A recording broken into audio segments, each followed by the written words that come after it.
Aunt will be down presently, Mr. Nuttall. In the meantime, you must try and put up with me.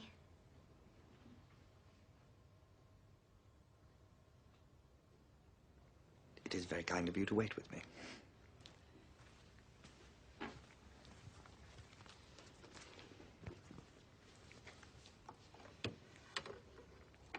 Your aunt, Mrs.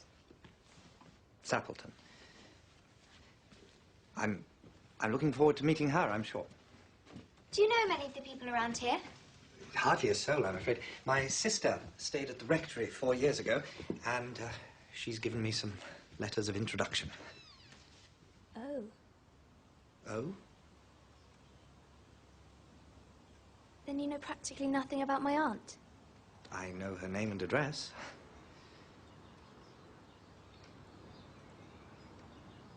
Her great tragedy happened just 3 years ago. That would be after your sister's time. Her tragedy?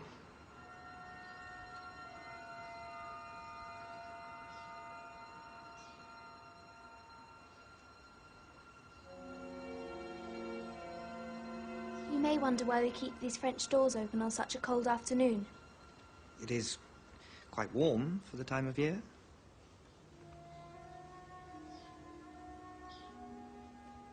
Out through those doors, 3 years ago to a day, my aunt's husband and her 2 sons went off for their day's shooting. They never came back.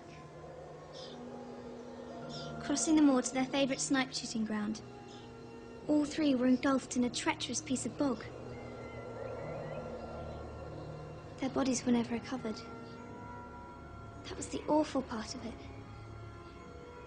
No grave, no marker. Poor aunt thinks that they will come back someday. They and the little brown Labrador that was lost with them, and walk in as they used to. She spends hours sitting, waiting, watching through the open doors. She won't allow them to be shut until it's dark outside.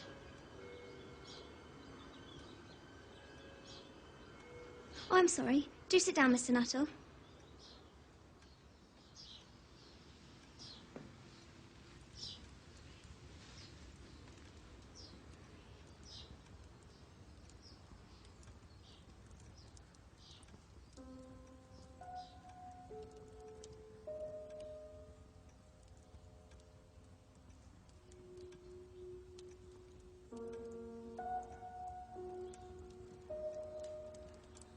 That was done shortly before they...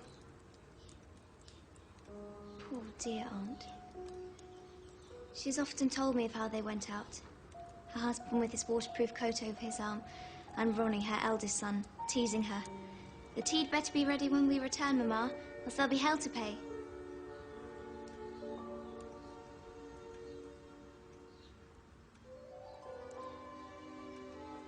Do you know? Sometimes, on still, quiet evenings like this, I almost get a feeling that they will all just walk in through those doors.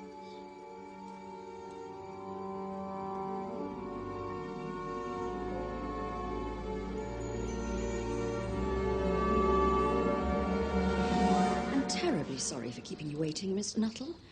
I hope Vera has been amusing you. She has been very interesting. Oh, I hope you don't mind the French doors. My husband and my sons will be home directly from shooting, and they always come in this way. Well, they've been out for snipe in the marshes today, so they'll make a fine mess of my carpets. Typical of you menfolk, isn't it?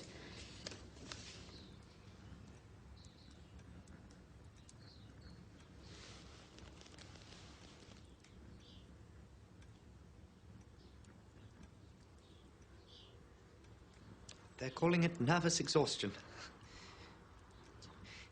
It's in the family. As you know, my sister...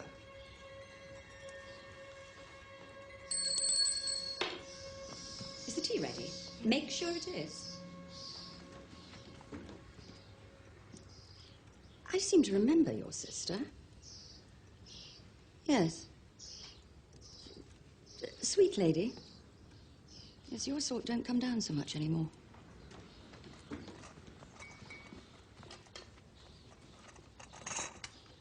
I hope your stay will be peaceful.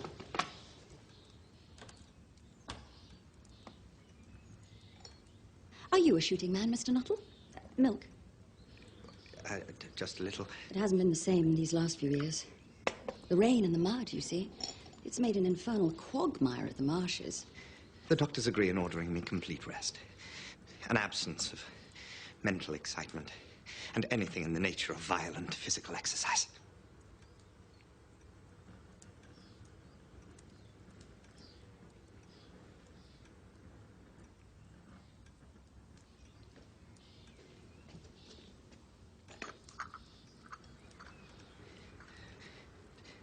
On the subject of diet, though, they are not in such agreement. No.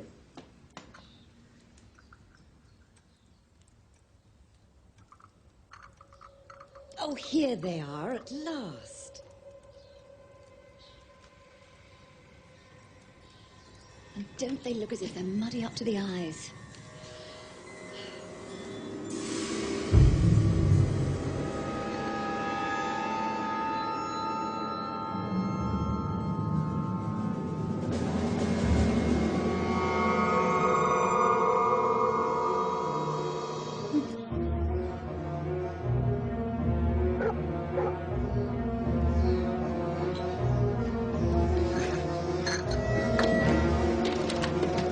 Tea. Better be ready, Mama.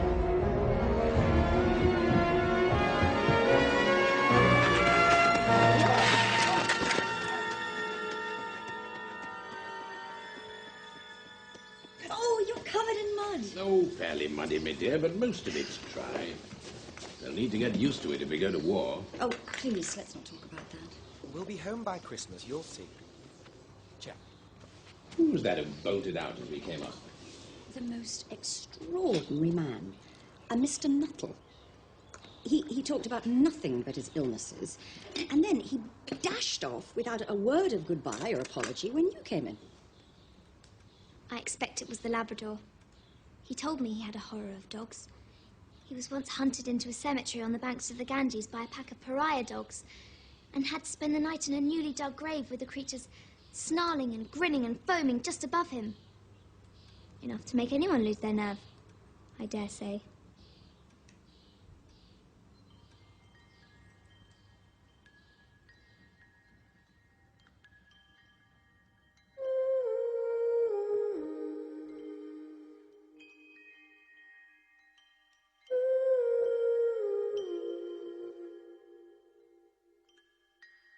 Don't take my darling.